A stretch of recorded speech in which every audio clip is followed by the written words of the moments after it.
तुला लगन में हम राहु और शुक्र कंजक्शन को लगातार डिस्कस कर रहे हैं। ये वीडियो अब आपके फोर्थ हाउस के लिए रहेगी, जहां पर राहु और शुक्र आपके फोर्थ हाउस में मकर राशि में स्थित हैं। देखिए, आपके फोर्थ लॉर्ड शनि हैं, तो राहु शनिवत ही चलते हैं। ऐसे में सबसे ज्यादा इंपॉर्टेंट ये होगा कि शनि की प्लेसमेंट आपके लिए कैसी है चार्ट में। इसके अलावा यहाँ शुक्र हैं, तो शुक्र अपने से फोर्थ में आ रहे हैं और यहाँ वो आपके चार्ट में आठवें घर के भी लॉर्ड हैं। इसलिए इनका जो संबंध है कहीं ना कहीं मैरिज के लिए भी बहुत इंपॉर्टेंट होगा, और इवन आपके इन लॉज के साथ रिलेशनशिप को लेकर भी। शुक्र इस प्रकार से राहु के साथ स्थित होंगे, तो ऐसा जातक अपने प्रयासों से या अपनी फैमिली के सपोर्ट से भी बहुत ज्यादा भौतिक सुख सुविधाओं को भोगेगा। लेकिन जातक को कैरियर से रिलेटेड बहुत ज्यादा इश्यूज रहेंगे, उसके कैरियर में अनसर्टेनिटी और काफी ज्यादा उतार चढ़ाव रहेगा। और यही एक ज्यादातर मेजर कारण रहेगा आपकी लाइफ में प्रॉब्लम्स का। फोर्थ हाउस में इन दोनों के होते हुए आपको हो सकता है विदेश में सेटल होना पड़े, या लंबी दूरी की यात्राएं काफी ज्यादा करनी पड़े, या इवन आपको लगभग विदेश यात्राएं भी काफी ज्यादा करनी पड़े अपने जीवन में।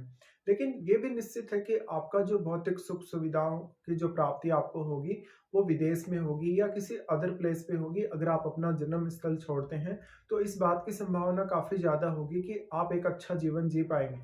लेकिन ऐसे जातक है, अक्सर वो बहुत ही ज्यादा कहीं ना कहीं खर्च करते हैं अपना पैसा, या कभी कभी वो लोन ले लेते हैं। राहु शुक्र का ये कंजक्शन है, तो आपका पारिवारिक जो स्थिति रहा है शुरुआत में आपके जन्म के समय, वो हो सकता है उतना बेटर ना हो। लेकिन आपके जन्म के बाद से धीरे धीरे जैसे जैसे आपकी उम्र बढ़ेगी, वैसे वैसे आपकी पारिवारिक स्थिति और आपकी आर्थिक स्थिति बहुत हद तक इम्प्रूव हुई होगी। मान लो अगर शनि भी आपके चार्ट में बहुत वेल प्लेस्ड है, तो शनि आपको कैरियर के मामलों में सपोर्ट कर सकते हैं और कुछ घरेलू मामलों में भी। यहाँ पे अब राहु और शुक्र के साथ स्थित किसी भी अन्य ग्रह को देखिए। अगर कोई भी अन्य ग्रह यहाँ है, तो वो आपको तभी सबसे ज्यादा फायदा दे पाएगा अगर वो राहु या शुक्र का एक मित्र ग्रह है। और शुक्र यहाँ पे है, तो शुक्र वक्री कंडीशन में नहीं होने चाहिए। शुक्र अगर वक्री हो जाते हैं, तो राहु का प्रभाव उन पर बहुत ज्यादा स्ट्रांगली बढ़ेगा। और हो सकता है शुक्र को लेके आपको जो जो अपेक्षाएं हैं, जो जो एक्सपेक्टेशन है, वो उस वे में पूरी ना हो जिस वे में आप चाहते हैं। यहाँ पे शुक्र आपके चार्ट में अब आठवें घर के भी स्वामी है। ऐसे में आपका जो इन लॉज के साथ रिलेशनशिप है, उनके साथ आपका जो व्यवहार है, उनकी तरफ से आप जो कुछ भी आपको मिलता है वो आप कितना ज़्यादा मानते हैं, कितना ज़्यादा उनका सम्मान करते हैं, या कितना ज़्यादा उनकी तरफ से जो कुछ भी आपको सपोर्ट मिलता है उसको आप एक्सेप्ट करते हैं। यहाँ पे अब जो अष्टम भाव के थ्रू आपको गेन होने हैं लाइफ में, उनकी भूमिका भी काफी ज्यादा बढ़ जाएगी। तो लाइफ में ट्रांसफॉर्मेशन आने के चांसेस भी काफी स्ट्रांग होंगे अगर आपको शुक्र की महादशा इस जीवन काल में हो। इसके अलावा राहु और शुक्र के साथ यहाँ जो भी प्लेनेट बैठा है, वो आपके चार्ट में जिन जिन भावों का स्वामी है, उन भावों के लिए भी कहीं ना कहीं आपको बहुत ऑब्सेशन रहेगा। तो उन भावों से जुड़े हुए रिश्तों के साथ आप काफी स्ट्रांगली अटैच्ड रहेंगे। उन भावों का सपोर्ट भी आपको घरेलू मामलों में काफी ज्यादा मिलेगा। बट आपको सबसे ज्यादा फायदा तभी हो सकता है जब वो ग्रह यहाँ राहु या शुक्र का मित्र ग्रह हो। अगर मान लो यहाँ कोई भी प्लेनेट बैठा है, पर अगर वो एक बहुत ही क्रूर ग्रह है और एक फायरी प्लेनेट अगर वो है, तो आपको काफी ज्यादा इश्यूज आएंगे परिवार के सदस्यों के साथ, और आप यहाँ पे रिजल्ट उस तरीके से हासिल कर नहीं पाएंगे जिस तरीके से यहाँ आप एक्सपेक्ट कर रहे हैं। देखिए, राहु जब जब भी शुक्र के साथ स्थित होते हैं, तो आपकी मैरिड लाइफ, आपके रिश्तों पर, या आपकी भौतिक सुख सुविधाओं पर कहीं ना कहीं बहुत ज्यादा ही असर पड़ता है। और इनको सबको अचीव करने के लिए आप कुछ भी कर सकते हैं, किसी भी सीमा तक आप जा सकते हैं। ऐसे में ये निश्चित है कि जातक कहीं ना कहीं भौतिक सुख सुविधाओं का अच्छा लाभ उठाएगा, भले ही वो किसी भी तरीके से जातक को प्राप्त हो। तो हो सकता है आपका कैरियर वाइज कहीं ना कहीं उतार चढ़ाव की वजह से आपको जो भी इश्यूज आएंगे आपकी डोमेस्टिक लाइफ में, वो देखने को मिले। यहाँ पे अगर हम राहु की दृष्टियों के हिसाब से विचार करेंगे, तो राहु आपके सबसे पहले अष्टम भाव को ये एस्पेक्ट करते हैं। ऐसा राहु अष्टम भाव के थ्रू आपको काफी ज्यादा गेन दे सकता है। ये गेन आपके अपने प्रयासों से होगा, लेकिन आपको माता पिता के थ्रू, अपने इन लॉज के थ्रू भी जीवन में काफी कुछ हासिल हो सकता है। ये अलग बात है कि आपको वो गेन कितना ज्यादा एक्सेप्टेबल है, या कितना ज्यादा वो आपकी लाइफ को चेंज कर रहा है। यहाँ पे राहु कुछ हिडन तरीके से, जैसे कि आपने कहीं कुछ इन्वेस्टमेंट किया, उसके थ्रू आपको कोई इनकम हो गया, या आपको जैसे आप बैंक वगैरह में कुछ एफडी वगैरह किया, ऐसी कंडीशन में आपको जो जो भी मतलब इंटरेस्ट मिलेगा, ब्याज वगैरह मिलेगा, वो भी आपके लिए एक इनकम की तरह ही है। तो ऐसे में इस प्रकार के गेन राहु देगा जिसके लिए आपने अभी कोई एफर्ट नहीं किया, बिना एफर्ट के आपको वो पैसा मिले या वो गेन आपको हासिल हो। तो इस तरीके से आपके इस प्रकार के राहु बहुत ज्यादा परिवर्तन आपको ला सकते हैं लाइफ में। लेकिन यहाँ शुक्र कितना ज्यादा राहु के क्लोज है, या शुक्र क्या वक्री तो नहीं है, क्या शुक्र यहाँ अस्त तो नहीं है, ये सब आपको देखना पड़ेगा। अब आपके लिए अष्टम भाव में बैठा हुआ जो प्लैनेट है, वो भी उतना ही ज़्यादा इम्पोर्टेंट है और यहाँ पे कोई भी प्लैनेट का अगर दृष्टि है आपके अष्टम भाव पे, वो भी उतना ही ज़्यादा इम्पोर्टेंट है क्योंकि अब अष्टमेश के साथ ही आपके राहु 4th हाउस में बैठे हैं। राहु और शुक्र फिर आपके 10th हाउस पे अपना प्रभाव डालते हैं जहां पर आपके ऑलरेडी केतु स्थित होंगे। इस वजह से आपको करियर को लेकर बहुत ज़्यादा जीवन में चिंता लगी रहेगी। अगर मान लो आपके चंद्रमा भी अच्छी स्थिति में नहीं है तो करियर में काफ़ी सारे अप्स एंड डाउन्स रहेंगे और शुरुआत से ही आप अपने करियर को लेकर काफ़ी कन्फ्यूजन में रहेंगे। बट अगर आप छोटी उम्र से अगर घर छोड़ दें, परिवार का साथ छोड़ दें, कहीं दूर जाके बस जाएं, दूर चले जाएं कहीं, या अपनी स्टडी पर्पज से भी अगर परिवार से दूर चले जाएं, तब आप एक अच्छा जीवन जीने की संभावना को देखेंगे।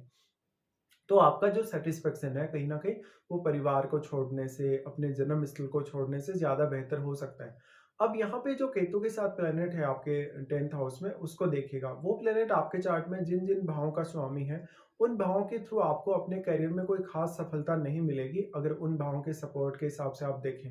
लेकिन यहाँ क्योंकि केतु उस ग्रह की एनर्जी को काफ़ी एब्ज़ॉर्ब कर रहे हैं, तो उसका कारकत्व कहीं न कहीं डिक्रीज़ हो रहा है। इसलिए उस ग्रह विशेष के लिए आपको अब स्वयं ही ज़्यादातर एफर्ट्स करने होंगे।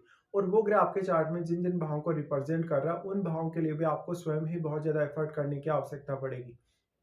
इस केस में राहु का प्रभाव हालांकि केतु पर है और केतु के साथ बैठे हुए ग्रह पर भी है, लेकिन राहु और केतु के बीच में 180 डिग्री का एंगल है। इस एंगल के होते हुए राहु इतना ही प्रभाव सिर्फ डाल सकते हैं, लेकिन शुक्र यहाँ थोड़ा ज्यादा प्रभाव डालने में सक्षम होंगे क्योंकि शुक्र की क्वालिटीज काफी ज्यादा इनहेंस हुई हैं, काफी ज्यादा मल्टीप्लाई हुई हैं। इसलिए शुक्र इतना ज्यादा सक्षम है कि वो यहाँ केतु को थोड़ा ज्यादा प्रभावित कर पाए राहु की तुलना में। लेकिन क्योंकि केतु को जितना भी एनर्जी मिलेगा वो वहां उस एनर्जी की काफी ज्यादा कमी डेवलप करेगा। तो अगर मान लो आपके चंद्रमा अच्छी स्थिति में नहीं है तो आपको काफी ज्यादा गलत निर्णयों का शिकार होना पड़ सकता है करियर वाइज। भले ही आप अपने करियर में कितने भी ज्यादा फेमस हैं, कितना भी ज्यादा आपने सफलता हासिल की है, कितने भी आपने अपने करियर में उन्नति की है, बट वो आपके लिए उतनी ज्यादा कहीं ना कहीं एक सेटिस्फैक्ट्री नहीं रहेगी स्थिति के हिसाब से। ऐसे कंडीशन में आपको किसी ना किसी अदर पर्सन से सलाह लेनी चाहिए, या आपको अपना जॉब बार बार नहीं बदलना चाहिए। अगर आप जितनी बार भी जॉब बदलेंगे असंतुष्टि की वजह से, उतना ही ज्यादा अनसर्टेनिटी आने के चांसेस आपकी लाइफ में रहेंगे। फिर यहाँ पे आपको देखना होगा कि आपके 12th हाउस में क्या कोई अन्य ग्रह स्थित है या नहीं, क्योंकि राहु का उसके बाद दृष्टि आपके 12th पे ही होगा। ऐसा राहु आपको परमानेंटली फॉरेन में सेटलमेंट दे सकता है, फॉरेन के थ्रू इनकम वगैरह दे सकता है और फॉरेन के थ्रू आपको काफी अन्य लाभ भी दे सकता है। यहाँ पे क्योंकि 8वां और 12वां दोनों ही भाव कनेक्ट हो रहे हैं, तो इस वजह से आपका कोई भी अपने स्टडी पर्पज के लिए भी अगर कोई गोल है विदेश जाने का या वहां सेटल होने का, तो आप प्रारंभ में ही विदेश यात्रा कर सकते हैं। इस प्रकार से अगर देखा जाए तो कभी-कभी आपका जो शुरुआती एजुकेशन है या जो शुरुआती जीवन है वो थोड़ा बहुत डिस्टर्ब रह सकता है, लेकिन अगर चंद्रमा आपके चार्ट में बहुत ही वेल प्लेस्ड हैं तो आप अपने खुद के प्रयासों से, अपने खुद के एफर्ट से अपने करियर को सेटल कर पाएंगे। हालांकि राहु और शुक्र लेट एज में आपको हो सकता है फॉरेन में अच्छे से सेटल करें, तो आप लेट एज में लगभग 40-45 की एज के बाद भी एक अच्छा जीवन जी सकेंगे और भौतिक सुख सुविधाओं का फायदा उठा सकेंगे। अब इसमें आपकी महादशा का बहुत ही इंपॉर्टेंट रोल होगा। मान लो जैसे आपको राहु की या शुक्र की महादशा है, तो ये महादशाएं आपको कौन से एज पीरियड में आ रही हैं, उस एज का जो आपका रोल है वो काफी इंपॉर्टेंट है। तो उस एज में क्योंकि आप क्या कुछ कर पाने में सक्षम है, वास्तव में आपकी एज कितनी है और जब तक वो दशा चलेगी तब तक आपका कितना जीवन काल रहेगा, यानी कितना समय वो आपका है, जैसे 20 साल है या 18 साल है, उस हिसाब से आपको देखना चाहिए। ऐसे केस में मोस्टली जातक हालांकि सेटिस्फाई नहीं होता, चाहे वो अपने जीवन में कुछ भी प्राप्त कर ले, कितना भी वो आगे निकल जाए, कितनी भी वो प्रगति कर ले, लेकिन उसके बाद भी राहु उसको काफी ज्यादा ऑब्सेस्ड रखते हैं। अब जो राहु और शुक्र का कंजक्शन है ये आपकी मैरिज के लिए बहुत इंपॉर्टेंट होगा। हालांकि पुरुषों को जब भी वो मैरिज करें इस प्रकार की स्थिति में, तो अपने पार्टनर से उसको काफ़ी सावधानी रखनी होगी। उनके इन-लॉज़ का भी काफ़ी ज़्यादा इंटरफेयर उनकी मैरिज में हो सकता है। तो ऐसा राहु शुक्र का जो युति है कहीं न कहीं आपको किसी अदर रिलेशनशिप की तरफ लेकर जा सकता है या पार्टनर से बहुत ही हाई एक्सपेक्टेशंस दे सकता है।